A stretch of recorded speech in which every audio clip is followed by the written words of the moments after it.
Queridos hermanos, iniciamos la lección divina de este sábado 28 de febrero, primera semana del tiempo de Cuaresma. Por la señal de la Santa Cruz de nuestros enemigos, líbranos, Señor Dios nuestro, en el nombre del Padre, y del Hijo, y del Espíritu Santo. Amén. Señor mío y Dios mío, creo firmemente que estás aquí, que me ves, que me oyes. Te adoro con profunda reverencia, te pido perdón de mis pecados y gracia para hacer con fruto este tiempo de lección divina. Madre mía Inmaculada, San José, mi Padre y Señor, Ángel de mi guarda, interceded por mí. En la primera lectura de este sábado leemos el libro del Deuteronomio, capítulo 26, versículos 16 al 19. En aquel tiempo habló Moisés al pueblo y le dijo: El Señor, tu Dios, te manda hoy que cumplas estas leyes y decretos. Guárdalos, por tanto, y ponlos en práctica con todo tu corazón y con toda tu alma. Hoy has oído al Señor declarar que Él será tu Dios, pero solo si tú caminas por sus sendas, guardas sus leyes, mandatos y decretos y escuchas su voz. Hoy el Señor te ha oído declarar que tú serás el pueblo de su propiedad, como Él te lo ha prometido, pero solo si guardas sus mandamientos. Por eso Él te elevará en gloria, renombre y esplendor por encima de todas las naciones que ha hecho, y tú serás un pueblo consagrado al Señor tu Dios, como Él te lo ha prometido. Palabra de Dios. Las palabras del libro del Deuteronomio esconden una fascinante perspectiva de la libertad del ser humano. ¿A qué me refiero? Hemos empezado la lectura oyendo cómo en el tiempo de Moisés, Moisés habla al pueblo y le dice: el Señor tu Dios te manda en que cumplas estas leyes y estos decretos. Primera cosa importantísima, ¿quién tiene que tomar la decisión? Cada uno de nosotros, cada uno de los miembros del pueblo. El Señor te manda, pero tú eres el que tiene que cumplir. Guárdalos, ponlos en práctica con todo tu corazón y con toda tu alma. Primero está entonces esa libertad que cada uno tiene de poner en práctica. Segundo, inmediatamente vemos que la fe no puede estar alejada de la práctica. Cuando nosotros decimos yo creo, es porque yo me esfuerzo en poner en práctica la palabra del Señor. El decir yo creo no es simplemente una idea. Una idea no serviría como acto de fe. El acto de fe es poner en práctica. Y para poner en práctica tengo que utilizar todo el corazón y toda el alma. Es decir, utilizar todas las fuerzas que poseo. Hoy has oído al Señor declarar que Él será tu Dios, pero solo si tú caminas por sus sendas. Fíjate la profundidad de esta frase. ¿Por qué? Porque Dios sigue siendo Dios siempre. Y dice, el Señor será tu Dios, pero solo será tu Dios si tú caminas por sus sendas. ¿Por qué? ¿Acaso si una persona decide no caminar las sendas del Señor, Dios deja de ser Dios? No, lo que pasa es que al no caminar por su senda, yo no acepto a Dios. Yo soy el que no lo acepto. Y entonces, claro, no hay una obligación externa. Nunca es Dios el que me obliga. Soy yo el que decido efectivamente tratar a Dios como Dios y aceptar a Dios como Dios. Si no guardo sus leyes, mandatos y decretos, si no escucho su voz, entonces, ¿qué es lo que estoy diciendo? Lo que estoy diciendo es que no es mi Dios. Por tanto, rechazar los mandatos del Señor, ¿qué significa al final? Al final significa rechazar a Dios. No significa simplemente, es que yo cometí este pecado, este mal, pero nada más. No, significa algo mucho más profundo. Significa que no estoy aceptando a Dios, que lo estoy rechazando de mi vida. El Señor, continúa el libro del Deuteronomio, te ha oído hoy declarar que tú serás el pueblo de su propiedad. Porque esto es lo que hizo el pueblo de Israel, esto es lo que se les pidió en la alianza, que declararan que querían ser el pueblo de Dios. Y ese ser propiedad del Señor, como Él te lo ha prometido, se da si guardas sus mandamientos. Yo soy propiedad del Señor y yo quiero ser propiedad del Señor, quiero estar entregado al Señor. Pero para eso, ¿qué tengo que hacer? Tengo que guardar sus mandamientos. Y de ahí viene la respuesta del Señor. Él te elevará en gloria, renombre y esplendor por encima de todas las naciones. ¿Por qué al pueblo de Israel lo ha querido elevar por sobre todas las naciones? Porque el Salvador del mundo, el Salvador para todas las naciones, vino de ese pueblo. Y efectivamente eso hace del pueblo de Israel un pueblo que está por encima.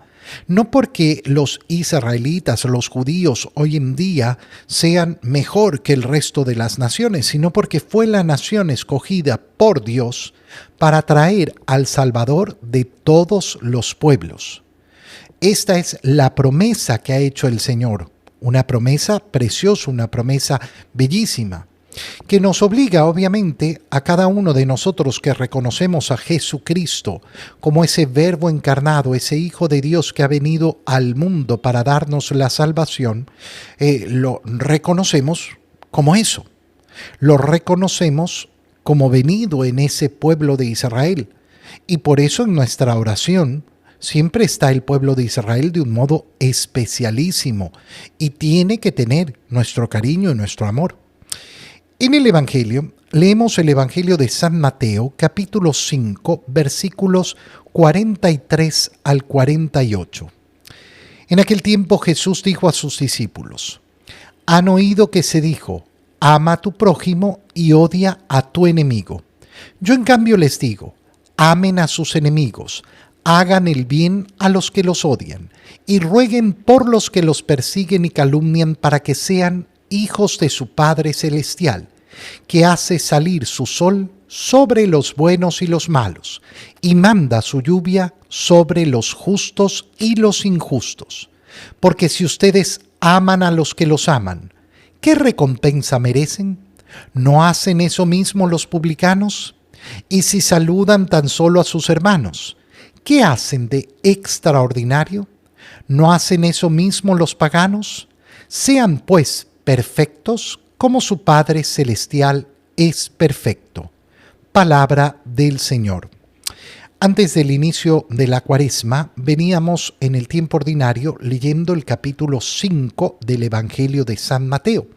Y justamente el domingo siguiente al miércoles de ceniza, si no hubiéramos empezado el tiempo de Cuaresma, hubiéramos leído esta parte del Sermón de la Montaña, la última parte del capítulo 5 del Evangelio de San Mateo, donde se nos propone, en primer lugar, la enorme profundidad de la libertad humana.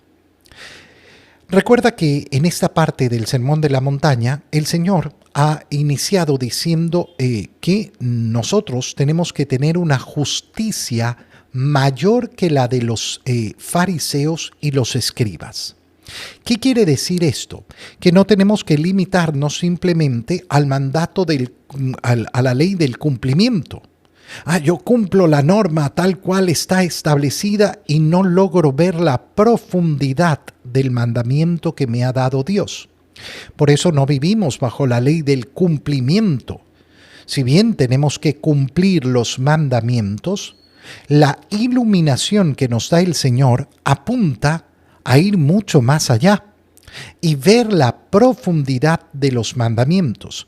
Y por eso esta parte del Sermón de la Montaña se basa justamente en ese: ustedes han oído, se les dijo en antiguo, pero yo les digo. Ese yo les digo pronunciado por el Señor viene a profundizar, a llevar a plenitud la ley y los profetas. En esta parte del discurso hemos leído cómo se dijo a los antiguos: ama a tu prójimo y odia a tu enemigo. Pero yo en cambio les digo, amen a sus enemigos.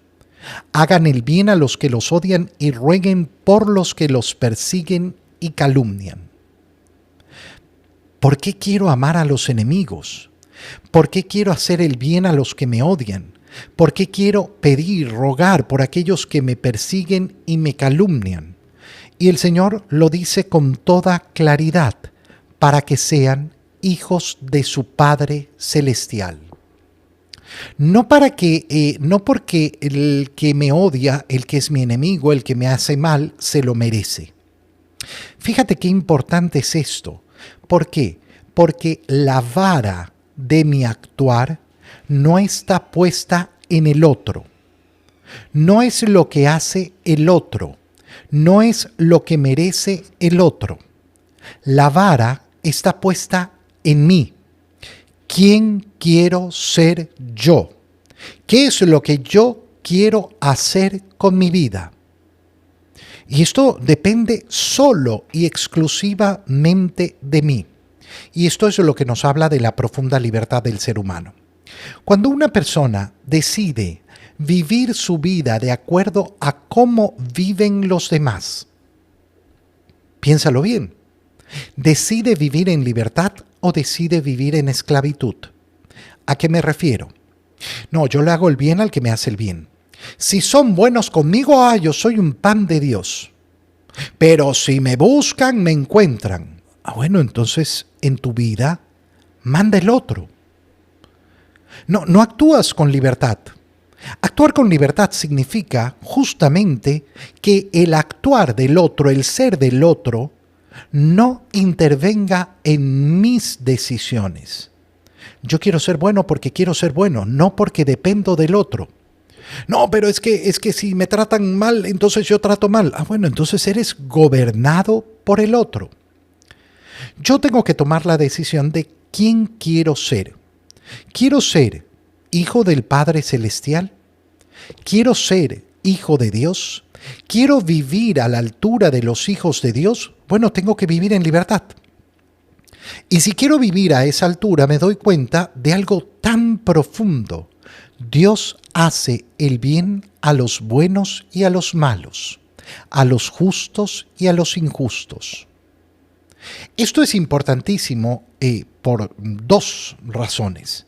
La primera es lógicamente por esa libertad. Libertad absoluta, de no depender de lo que haga el otro para yo vivir mi bondad. En segundo lugar, para nunca justificarme pensando que la bondad de Dios es el reflejo de mi bondad. Y esto lamentablemente lo sufren muchas personas. ¿A qué me refiero?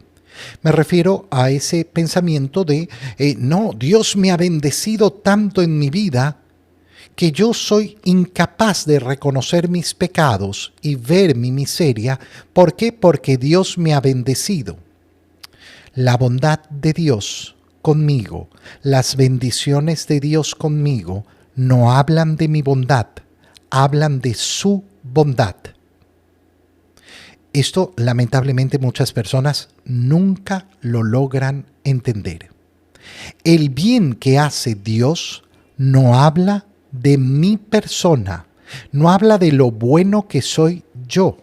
No, pero yo he sido bendecido por el Señor. Eso no es garantía de que tú seas bueno. La bendición de Dios no es garantía de tu bondad. Lo único que hace la bondad de Dios es hablar de su corazón, que es bueno con los buenos y los malos, con los justos y los injustos. Pero ¿cómo va a ser Dios bueno con los malos?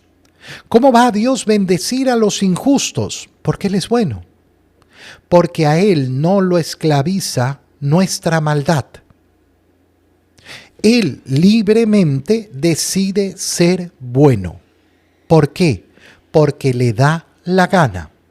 Y si yo quiero ser hijo de Dios, tengo que actuar de la misma manera. La siguiente parte del Evangelio, en cambio, nos hace reflexionar sobre lo extraordinario. Para vivir como hijo de Dios, ¿Cuál es la vara que tengo que ponerme? La del extraordinario. Si ustedes aman a los que los aman, ¿qué recompensa merecen? Eso mismo hacen los publicanos. Y si saludan a sus hermanos solamente, ¿qué hacen de extraordinario? Fíjate bien lo que nos propone el Señor.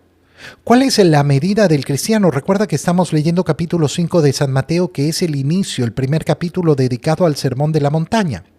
Y el Sermón de la Montaña es el discurso fundamental de lo que significa ser cristiano. Para ser seguidor de Cristo, ¿qué es lo que se quiere de mí?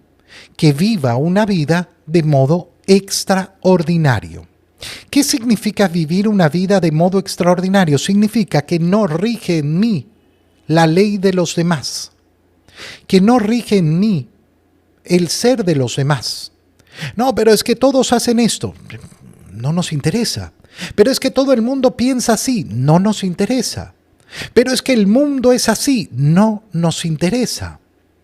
A mí no me interesa lo que hace el mundo. No me interesa lo que piensa el mundo. Porque como seguidor de Cristo yo quiero vivir una vida extraordinaria. Y si el mundo actúa solo recompensando al que se porta bien, amando al que es bueno, yo quiero hacer lo extraordinario. Esto es lo que ha hecho nuestro Señor Jesucristo amándote a ti y a mí, muriendo en la cruz por ti y por mí. Que no podemos en ningún momento de nuestra existencia decir que lo merecíamos. Es que yo merecía recibir del... ¿Yo qué merecía? No he merecido absolutamente nada. ¿Cómo voy a merecer la sangre de Cristo derramada por mí en la cruz? Qué bonito es cuando nos liberamos del ser del mundo y del ser de los demás y de lo que hacen los demás y decidimos vivir de modo extraordinario. Porque eso es lo que me separa del paganismo. ¿No hacen eso mismo los paganos?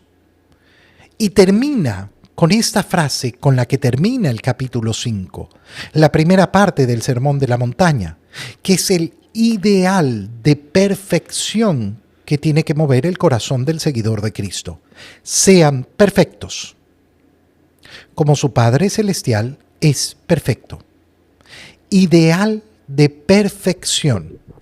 Esto lo podemos transformar perfectamente en ideal de santidad. Acuérdate que son las palabras que utilizará el Señor. Sean santos. Sean santos. Sean perfectos. La semana pasada hablábamos justamente de la perfección, de la santidad. Y al hablar de la santidad, decíamos que es sumamente importante tener claro que la vara de la santidad no está en el otro. No es mirar al otro y decir, es que yo tengo que ser como San Buenaventura, yo tengo que ser como San Francisco de Asís. Los santos son modelos que yo puedo seguir efectivamente. Pero la vara de la santidad no es lo que ha hecho el otro, ni para el bien ni para el mal. Así como hemos dicho que la vara no es cómo actúa el otro. No, es que el otro no me ama, el otro me ha hecho mal, el otro me insultó, el otro me... Yo soy libre. Yo soy libre y no tengo por qué actuar como el otro. Pero significa también que no es la medida lo que ha hecho San Bonifacio.